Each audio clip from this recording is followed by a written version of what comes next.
सुमन कुमार पूछ रहे हैं, गुरुजी मृत्यु जिसके यहाँ हुई है वहां भोज करना चाहिए या नहीं, प्लीज बताएं। सबसे पहले ये जानिए मृत्यु भोज होता क्या है और मृत्यु भोज किसे कहते हैं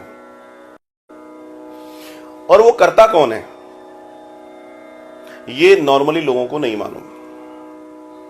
मालूम। तो सुनिए, जब भी हमारे यहां कोई व्यक्ति मर जाता है तो उसका क्रिया कर्म शुद्धि अशुद्धि ये सब करते करते हमको 12 दिन हो जाते हैं और 13वें दिन तक हमारा चलता है। इसका दर्शन क्या है?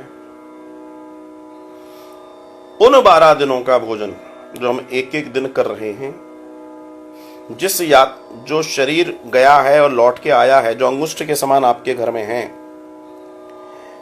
इस पूरे भोजन को करने का दायित्व सिर्फ उन ब्राह्मणों को है जो उस दिन वो भोजन खाते हैं। ये सिर्फ उनका सामर्थ्य और किसी का नहीं है। गरुड़ पुराण में उन्हीं 12 ब्राह्मण के भोजन की चर्चा है। एक दशमी के दिन 10 गात्र होता है, उस दिन एक खा लेते हैं, उसके बाद 12 ब्राह्मण खाते हैं। इसके अलावा कोई मृत्यु भोज की चर्चा हमारे शास्त्रों में नहीं है। आप उठा के लाइए, एक भी शास्त्र में आपको नहीं मिलेगी। लेकिन हुआ क्या, ये जो आप मृत्यु भोज पर भंडारे देखते हैं, रिश्तेदार देखते हैं, सब देखते हैं, ये क्या है? ये लोकाचार है। लोकाचार, हाँ लोकाचार। और इससे बदनाम हुई ये त्रयोदशी, ये मृत्यु भोज की परंपरा। लेकिन इसके पीछे का रीजन तो जानो क्या है। उस पूरे के पूरे दर्शन में उस ब्राह्मण के शरीर को निमित्त बनाकर हमने सारे श्राद्ध कर दिए। अब लोगों ने कहा 12 दिन हो गए, पूजा पाठ चलती रही, तब तक तो ठीक था, अब क्या होगा जिसके यहां कोई मर गया, वो बेचारा इस शोक से बाहर कैसे निकले। तो फिर कुछ रिश्तेदारों को बोल दिया तुम भी आ जाना खाने, फिर कुछ नातेदारों को बोल दिया, फिर कुछ मित्रों को बोल दिया, फिर सबको बोल दिया। वो लोग भी आ गए। लेकिन वो लोग जो भोजन खाने आए हैं वो भोजन कौन सा है, ये और सुनो। जब 12वीं या 13वीं होती है उस दिन हमारे यहां रसम पगड़ी होती है। मतलब मुखिया चुना जाता है, उसके सर पर पगड़ी बांधी जाती है, या उसको रस्म पगड़ी भी कहते हैं, और उसे मुखिया नियुक्त किया जाता है।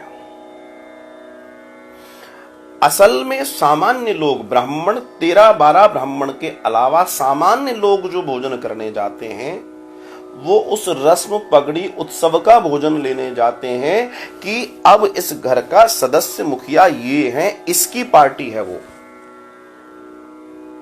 अब आप कहेंगे एक तरफ तो मृत्यु भोज हुआ, मतलब 13वीं हो गई, अब इतना शोक में एकदम ये पार्टी कैसे? ये जरूरी थी। हम लोग बहुत बड़ी मेंटेलिटी से लोग आते हैं, हमारा विजन बहुत क्लियर है। एक व्यक्ति के यहां जब शोक संतप्तता है, ऐसा माहौल क्रिएट करना बहुत जरूरी है कि जब 50 लोग आएंगे, 100 लोग आएंगे, तो 50 लोगों से बात करेगा, मिलेगा, खिलेगा, एक दूसरे से बात करके उसका दिल हल्का होगा, समाज के लोग उससे मिलेंगे। इसलिए रस्म पगड़ी के भोजन की चर्चा है। लेकिन रस्म पगड़ी के भोजन को 13वीं के साथ जोड़ दिया गया। लोग उसको एक ही समझते हैं, ये दोनों अलग अलग हैं। 13वीं का भोजन, जो 13वीं का भोजन है वो ब्राह्मण के अलावा कोई खा ही नहीं सकता, और ब्राह्मण में भी वो जो 13वीं का भोजन खा सकते हैं, हर कोई नहीं खा सकता। ब्राह्मण में भी हर कोई नहीं खा सकता, ना खाता है। वो भी वही खाएंगे जो खाते आए हैं, वो खा रहे हैं। उनका वो भी एक विशेष दर्जा है, विशेष दर्शन है उसका भी। तो आप कौन सा भोजन खाएंगे? आप खाएंगे उस पगड़ी उत्सव का भोजन। ये दोनों भोजन अलग अलग हैं। अब इस पगड़ी उत्सव को लोगों ने इतना बवंडर कर दिया कि गांव के गांव नौत रहे हैं, 2-2 हजार 5-5 हजार, इसमें लोग लुटने लगे, लोगों के घर बिकने लगे।